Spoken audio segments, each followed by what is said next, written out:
Bertemu kembali. Pada Jumat malam kemarin, Presiden Prabowo Subianto melayat ke rumah duka Afan Kurniawan. Presiden langsung memeluk orang tua korban. Prabowo sebelumnya telah menyampaikan duka cita dan berjanji menjamin kehidupan keluarga korban. Ia mengaku kaget dan kecewa atas tindakan anggota Brimob Polri. Afan tewas usai ditabrak rantis Brimob di Pejompongan, Jakarta pada Kamis malam.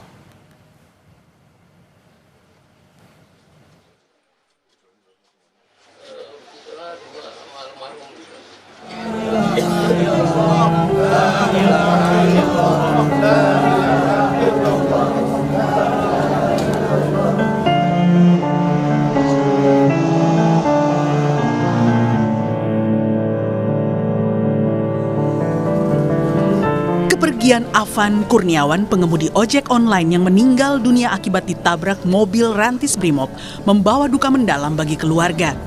Di mata sang ayah, Afan dikenal sebagai pribadi yang sangat sayang kepada kedua orang tua dan keluarganya. Ayah almarhum pun minta para pelaku yang menabrak putranya dihukum seberat-beratnya. Untuk saya nuntutnya yang pelakunya itu aja. Saya sedih sama anak saya nggak berbuat apa-apa. Nah itulah yang berbuat itulah yang saya tuh minta keadilannya agar supaya dia dihukum seberat-beratnya gitu.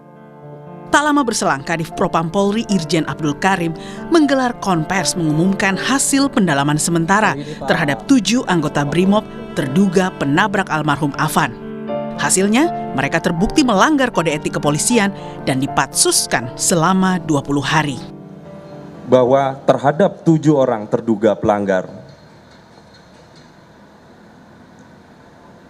kami tetapkan dipastikan bahwa terduga pelanggar telah terbukti melanggar kode etik profesi kepolisian. Oleh karena itu,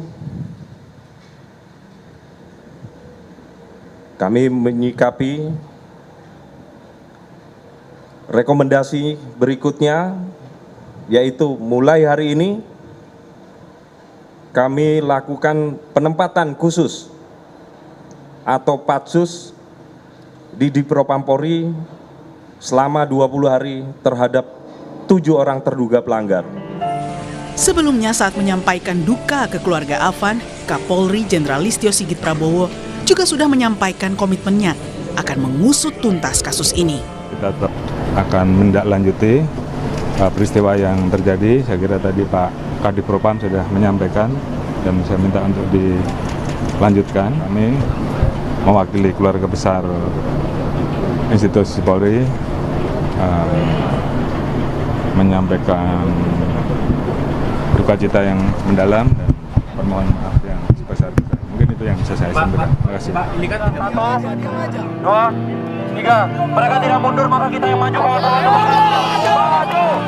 Tak hanya keluarga dan rekan sesama ojek online, transparansi penanganan kasus juga kini dinanti seluruh elemen masyarakat. Tim Liputan Kompas TV.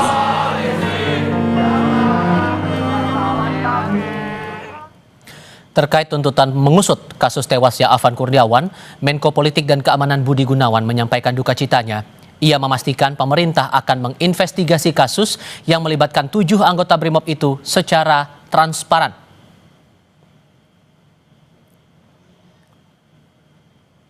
Lewat pesan tertulis kepada wartawan, Menko Polkam Budi Gunawan juga meminta aparat di lapangan bertindak humanis dan persuasif dalam mengamankan masyarakat. Ia turut berterima kasih kepada demonstran yang tertib dalam menyampaikan aspirasi. Lalu apa jaminan pengusutan kasus penabrakan pengemudi ojek daring Afan Kurniawan oleh 7 anggota Brimob berjalan secara transparan dan akuntabel? 2 narasumber bergabung lewat sambungan dalam jaringan. Ada Ketua Umum YLBHI Muhammad Isnur dan Komisioner Komisi Kepolisian Nasional atau Kompolnas Yusuf Warshim. Assalamualaikum semuanya, selamat sore, apa kabar? Waalaikumsalam. Selamat sore.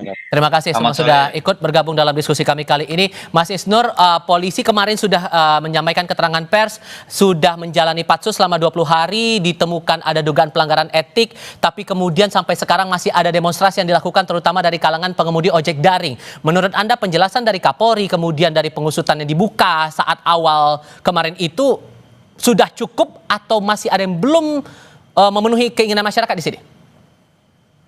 Ada 3 hal, Mas. Pertama, terkait kasus sendiri, itu kan ada orang meninggal ditabrak. Dan itu adalah pidana, bukan hanya etik. Jadi, bagi saya, harusnya segera ditersangkakan dengan pasal pembunuhan. Dan segera dibawa ke pengadilan untuk disidangkan pasal pembunuhan. Nah, ini satu hal ya, terkait tos Afan ya. Tapi kan orang tuanya juga bilang, ini bukan semata soal Afan, tapi soal keadilan yang lebih luas. Soal pertama, bagaimana kepolisian menangani demonstrasi. Kita melihat kekerasan yang dilakukan itu meluas, Mas, di mana-mana. Mahasiswa ditangkepin, dipukuli sampai meregang. Ada yang juga ditabrak lagi, ada yang sampai kemudian ditangkepin tanpa salah dan lain-lain. Jadi yang kedua adalah hentikan tindakan represif dan melanggar hukum dalam mengawal demonstrasi. Kepolisian berpatokannya kemana sih? Ke undang-undang tentang kemerdekaan berpendapat ke umum. Tidak boleh polisi bertindak arogan. Bahkan di Perkapolri implementasi HAM, seandainya ada tindakan provokasi atau kekerasan dari massa, polisi jangan terprovokasi. Apalagi melakukan kekerasan. Tindakan-tindakan itu yang nggak dilakukan di lapangan, Mas. Jadi yang dilakukan adalah belum apa-apa sudah datang, dibubarkan, di water cannon, digas air mata, dan sampai sekarang terjadi. Hentikan yang ini yang kedua. Tapi yang ketiga, ada ketidakadilan yang meluas yang mereka alami sehari-hari. Kan kasus pemahaman masyarakat tentang viral lapor justice, kalau ngalapor harusnya ujung-ujungnya uang, kasih uang habis perkara, itu tuh problem yang masyarakat alami sehari-hari. Jadi kemarahan yang selama ini menumpuk, ketidakadilan yang mereka rasakan sehari-hari, itu mereka luapkan dan Afan menjadi pemantik gitu. Kita masih ingat hal yang serupa terjadi di Amerika dalam kasus Black Lives Matter. Di kasus pidana itu jadi serupa, seorang anak meninggal digebugin polisi. Baik. Jadi ini adalah simbol sebenarnya ketidakadilan dan kemiskinan struktural yang mereka alami bertahun-tahun. Sehingga, sorry saya potong, sehingga menurut Anda proses etik yang berjalan sekarang harus seiring sejalan juga dengan proses pidananya? Pertama, harus diteruskan proses pidananya. Yang kedua, ubah dan hentikan tindakan-tindakan represif di lapangan. Oke. Kedepankan tindakan humanis seperti MBG. Tapi yang ketiga, pimpinan negara, DPR, Presiden, dan seluruh elit harus menahan diri dan menawarkan gagasan perubahan. Nah, yang kami desakan ya bukan semata di kasus, tapi reformasi kelembagaan. Pak Yusuf, apakah memungkinkan proses etik bakal berjalan bersamaan dengan proses pidana atau etik dulu? Baik, terima kasih. Yang penting dan yang paling utama, tentu kami sebagai Kompolnas, sebagai pengawas fungsional, memastikan betul bahwa korban almarhum Afan ini diberikan keadilan seadil-adilnya. Itu dulu. Nah, landasannya itu. Baru yang kedua, di dalam landasan memberikan keadilan yang seadil-adilnya, maka proses terhadap 7 terduga pelanggar yang saat ini di Propam yang kita dorong itu cepat, tepat, dan memberikan keadilan. Nah, keadilan itu kan luas. Nah, apakah hanya pada pelanggaran kode etik dan itu diproses dan tuntas, tegas, sesuai dengan fakta-faktanya? Apakah memang nanti fakta-faktanya akan menunjukkan unsur, katakanlah ada kelalaian gitu. Kalau kita lihat, nah ini kita di luar konteks sebagai penyidik, tapi kita melihat bagaimana mobil rantis itu dikendarai, ya tidak berhenti menabrak, tapi terus pergi ya. Gitu. Ya mungkin bisa saja alasannya terjadi kepanikan 7 orang yang berada di dalam itu, terjadi kepanikan amuk massa sehingga memilih melanggar, namun melanggar itu dengan alasan menyelamatkan diri. Oke, sehingga poinnya Anda merasa bahwa etik dulu dijalankan atau bisa berjalan beriringan dengan pidana, Pak? Di dalam prakteknya yang diterapkan selama ini oleh kepolisian itu bisa dua-duanya, bisa duluan etik, bisa dua-duanya. Hanya itu tadi yang saya maksud, tuntas dan tegas. Tapi Mas Diva, ini tentu saya sebagai anggota Kompolnas dari unsur tokoh masyarakat tentu mendorong memastikan sesuai dengan komitmennya di Hari Bayangkara ke-79 tahun Polri untuk masyarakat. Tapi kalau kemudian, tapi ada kekhawatiran juga kalau prosesnya beriringan dan ini kan setiap proses etik maupun pidana bakal makan waktu dan bakal lama lagi nanti. Apa jaminan prosesnya bakal cepat, Pak? ya kita pastikan kita sebagai pengawas fungsionalnya akan bekerja, dan kami yakin betul bahwa di Propam sungguh-sungguh itu sudah terlihat. Hanya yang perlu dipastikan ini soal bagaimana menjalankan tugas pemolisian yang itu memang di dalam fakta-fakta, data-data yang sering itu disampaikan oleh Maksis Nuri ini tidak luput dari korban-korban. Nah, ini tidak boleh terulang. Oleh karena itu, peristiwa rantis mobil Brimob yang sekarang ini terus kita pastikan ini diberikan keadilan kepada korban. Mari kita jadikan ini adalah golden time untuk memastikan reformasi Polri terus berjalan dengan menyatakan diri, komitmen sebagai pelindung, pengayom, dan pelayan masyarakat. Itu tidak hanya sekedar nanti keadilan kami yakin diberikan oleh Polri atas meninggalnya Afan. Tapi ke depan ini harus jadi golden time, itu yang proses masih berjalan sampai dengan sekarang, dan kategorinya kalau kita sebut ini kan seperti kecelakaan begitu kan Pak. Kalau dalam kecelakaan lalu lintas biasa pasti akan ada olah TKP dan itu selalu dilakukan. Apakah untuk kasus semacam ini juga akan ada olah TKP, dan kapan kira-kira akan memakan waktu proses olah TKP ini? Jawabnya nanti, kita jeda sebentar. Kami segera kembali.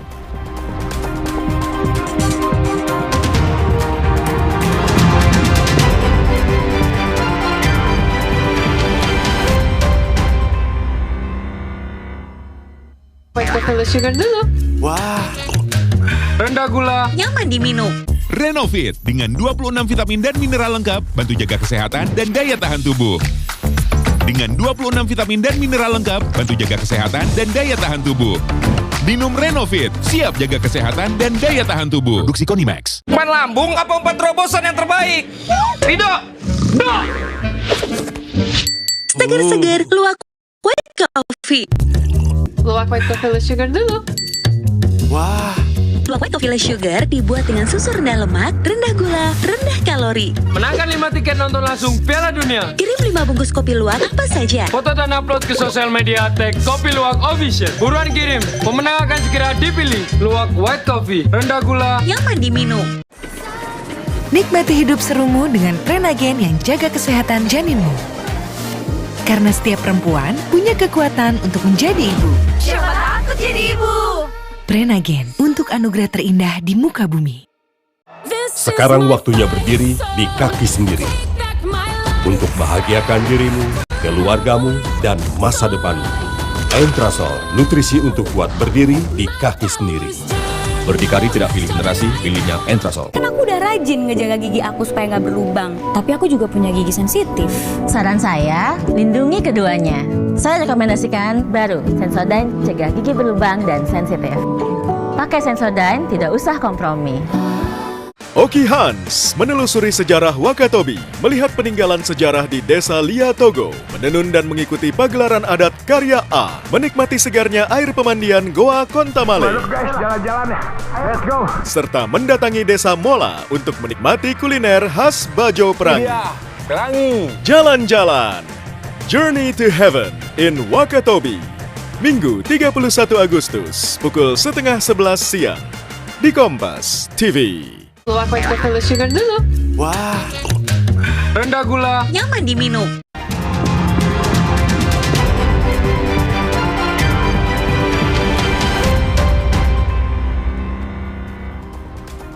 Pak Yusuf, melanjutkan pertanyaan saya di segmen sebelumnya, kalau dalam kecelakaan biasa pasti akan ada yang namanya olah TKP. Untuk kasus penabrakan Afan ini juga akan ada olah TKP, Pak? Ya, kalau fakta-faktanya sudah jelas dari terperiksa terduga pelanggar, apabila itu sudah jelas fakta pelanggarannya, yang itu tidak memerlukan olah TKP sih, bisa saja tidak dilakukan. Sudah jelas fakta-faktanya, apa yang mau diolah TKP lagi? Ini yang sudah dijanjikan dari di Propam kan dalam 1 minggu ini sudah tuntas. Hanya tentu perlu ketegasan. Begini, kita juga tidak menginginkan parsial. Ini pola pengamanan. Unjuk rasa adalah pelaksanaan tugas pemolisian. Nah, tentu ini juga harus dilakukan pembelajaran untuk terus mengevaluasi agar pola pengamanan pemolisian yang demokratik di dalam penanganan unjuk rasa itu dapat meminimalisir korban. Artinya begini, tidak tuntas hanya kepada 7 terduga pelanggar. Mereka ini punya pimpinan. Oke. Pimpinannya harus dimintain tanggung jawab mengapa bisa demikian. Oke. Nah, itu Untuk soal pimpinan itu nanti kita akan coba bahas di bagian berikutnya, Pak. Cuman saya kasih kesempatan dulu Mas Isnur. Mas Isnur, menurut Anda olah TKP itu perlu? Hal-hal berkenaan dengan penyidikan itu harus segera dijalankan. Tapi kan kalau kode etik kan nggak pakai olah TKP, Mas. Olah TKP itu dalam kasus penyidikan. Makanya segera buka penyidikan. Segera tersangkakan 7 orang ini. Dalam hal pidana pembunuhan, itu yang perlu dilakukan. Olah TKP, pemeriksaan saksi, pemeriksaan ahli, itu adalah setelah pentersangkaan 7 orang ini. Orang kan bertanya, Mas. Orang kalau dalam kasus banyak hal ya, kecelakaan lalu lintas, tersangka. Lah ini kok cuma etik gitu. Maka menurut saya, adillah dalam menegakkan hukum, langsung etik sekaligus dengan pidana gitu. Etik kan berkenaan dengan internal, tapi ini ada korban masyarakat yang meninggal, yang dibunuh dengan cara dilindas, ya harus segera pidanakan, segera kirim yang namanya surat pemberitahuan dimulainya penyidikan ke jaksa, agar apa jaksa bisa membantu para penyidik untuk meneruskan pidananya. Ya. Gitu. Oke, saya juga mau mengonfirmasi hal ini karena ini narasinya juga cukup liar beredar di media sosial, Pak Yusuf. Walaupun kemudian ini terkesannya kayak mengada-ngada begitu kan, cuman ada narasi yang menyebutkan bahwa orang yang ditangkap kemarin, 7 orang yang jadi terduga pelanggar saat ini, itu bukan orang yang sebenarnya berada di TKP atau peristiwa saat itu. Saya mau coba klarifikasi, apakah itu betul atau gimana cara mengklarifikasi narasi ini, Pak? Yaitu dijawab oleh transparansi dan akuntabilitas di dalam pengusutannya. Nah, apabila transparan dan akuntabilitas, maka kita sebagai pengawas fungsional memastikan itu, dan kami yakin betul bahwa Divisi Propam Mabes Polri menjunjung tinggi ajas transparansi dan akuntabilitas itu sehingga bisa menjawab pandangan-pandangan spekulatif bahwa yang diperiksa, yang disidangkan nanti ini bukan yang dimaksud. Oleh karena itulah tadi kita kembali bahwa ini perlu dilakukan evaluasi, tidak hanya menindak kepada 7 terduga pelanggar ini, evaluasi. Karena tahapan penanganan unjuk rasa itu kan ada SOP-nya, ada polanya. Tahap 1 itu dalam situasi hijau, mengedepankan negosiasi, persuasi. Mengapa tiba-tiba itu menjadi tahap zona merah? Kalau zona merah itu sudah masuk pasukan anti hura-hara BRIMOB, itu sudah merah. Tapi di situ juga berperan, walaupun sudah dalam kendali pasukan huru-hara BRIMOB, karena situasinya sudah indikasi pelanggaran hukum, anarkisme, tapi situasi itu tetap dituntut untuk pulih. Untuk kembali normal, kembali hijau, tidak dibiarkan menjadi merah. Tahapan-tahapan inilah yang perlu dilakukan evaluasi agar ini menjadi pembelajaran. Apakah ke depan nantinya masih diperlukan mobil pengurai massa seperti mobil rantis yang ini menimbulkan insiden. Sehingga singkatnya 7 pelaku yang dipublikasikan saat itu adalah 7 pelaku sebenarnya, Pak ya? Itu dijawab oleh transparansi dan akuntabilitas. Yang itu penyelesaiannya secara tuntas dan tegas. Itu akan meyakinkan publik bahwa ini benar-benar yang dimaksud. Itu Mas Diva. Oke, Mas Isnur, begini, karena ada pernyataan juga dari Menko Polhukam belum lama ini bahwa disebutkan pemerintah akan menginvestigasi kasus ini. Menurut Anda, dengan istilah semacam itu, apakah ini kemudian akan ada pihak lain yang ikut mendalami lagi perkara ini selain dari pihak Propam dan juga polisi? Ya harus. Misalnya gini, ketika ada tindak pidana yang ditujukan kepada penduduk masyarakat sipil, dilakukan dengan sistematis dan meluas, ya berakibat pada luka-luka yang banyak meninggal, itu ada dugaan pelanggaran HAM berat. Maka penting Komnas HAM segera melakukan penyelidikan pro justisia. Tadi yang Mas Yusuf sampaikan, tarik komandonya. Karena pertanggungjawabannya bukan hanya pelaku lapangan, tapi yang memerintahkan. Jangan sampai ini kejadian seperti Kanjuruhan, Mas. Ya, pelaku disidik tapi dihukum ringan, terus hanya diputus karena angin. Jadi masyarakat tuh udah nggak percaya sama hukum. Kenapa? Karena penegakannya biasanya melenceng. Ronald Tanur udah jelas pembunuhan tapi dia dibebaskan. Teramat banyak peristiwa penegakan hukum tapi bisa dibayar, bisa diselesaikan, bisa didamaikan gitu. Bentuk timnya menurut Anda seperti TGPF atau tim lain, dan orangnya seperti apa saja yang ada dalam tim itu menurut Anda yang perlu menginvestigasi ini? Ya kalau misalnya Komnas HAM, pro justisia, Komnas HAM yang bentuk gitu. Di sana bisa melibatkan masyarakat sipil, bisa melibatkan ahli, akademisi. Kompolnas memaksimalkan fungsi pengawasan dan rekomendasi perubahan kelembagaannya. Ombudsman mengevaluasi maladministrasi dalam kendali komando untuk pengendalian masanya.